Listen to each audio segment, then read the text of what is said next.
കേരളത്തിലെ രാഷ്ട്രീയ പ്രസ്ഥാനങ്ങളെ ശിക്ഷിക്കുന്ന സംവിധാനം കേരളത്തിലില്ല. അതിന്റെ വലിയ തെളിവ് പിന്നെ കേന്ദ്രത്തിലെ പിന്നെ ഡൽഹിയില് അരവിന്ദ് കെജ്രിവാളിനെയൊക്കെ അറസ്റ്റ് ചെയ്ത് കൊണ്ടുപോയത് അല്ല, അത് ഡൽഹിയാണ്. ഡൽഹിയിൽ അറസ്റ്റ് ചെയ്യാൻ പറ്റും.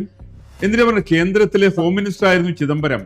സത്യത്തില് കേരളത്തിൽ BJPക്ക് വളരാനുള്ള എല്ലാ സാഹചര്യവും കേരളത്തിൽ BJPക്ക് ഇതൊട്ടും ബാധകമാകാത്ത രീതിയിൽ കേരളത്തിന്റെ സാമൂഹ്യ രാഷ്ട്രീയ രംഗം ജാതി മതത്തിന്റെ കാൽ കീഴിൽ കിടന്ന് അമരിയാണ്. ജാതിയും മതവുമായിട്ട് എന്ത് ബന്ധം ഈ കുറ്റകൃത്യങ്ങൾക്ക്? വലിയ ബന്ധമുണ്ട്. അത് ഏത് കുറ്റകൃത്യം ഇതായിട്ട് ബന്ധം, ജാതിയായിട്ട് ബന്ധപ്പെട്ട കാര്യം? ഈ സംഗതികളെല്ലാം ഭരിക്കുന്നത് കേരളത്തിൽ നിശ്ചയിക്കുന്നത് ജാതികൾ. ഇപ്പൊ ഇലക്ഷന് നോക്കൂ, ഇപ്രാവശ്യം ഈ കോടതികൾ കേസൊക്കെ എടുക്കുന്നത് ജാതിയുടെ അടിസ്ഥാനത്തിലാണോ? കേരളമായിട്ട് ബന്ധപ്പെട്ട എല്ലാ പ്രസ്ഥാനത്തിനും ജാതി മതമാണ് നിശ്ചയിക്കുക. അല്ല, കേസുകൾ എടുക്കുന്നത് ജാതിയുടെയും മതത്തിന്റെ അടിസ്ഥാനത്തിലാണോ പോലീസ് കേസ് എടുക്കുന്നത്? വേണ്ട, കേരളത്തിന്റെ പൊതുസമൂഹത്തിന്റെ മനസ്സെങ്ങനെയാ?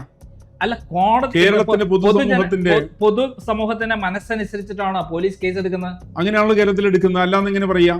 കേരളത്തിലെ എല്ലാ കേസുകളും നടക്കുന്നത് പൊതുസമൂഹത്തിന്റെ മനസ്സിൽ. ഞാൻ ചെറിയ ഉദാഹരണം പറയാം. ഇപ്പൊ ഒരു പയ്യൻ മരിച്ചു, എവിടെയാ, സൂയിസൈഡ് ചെയ്തു. ശിക്ഷിക്കപ്പെടുന്ന അങ്ങേക്ക് തോന്നുന്നുണ്ടോ? അല്ല, കൃത്യമായി കേസ് നടത്തിയാൽ ശിക്ഷിക്കപ്പെടും.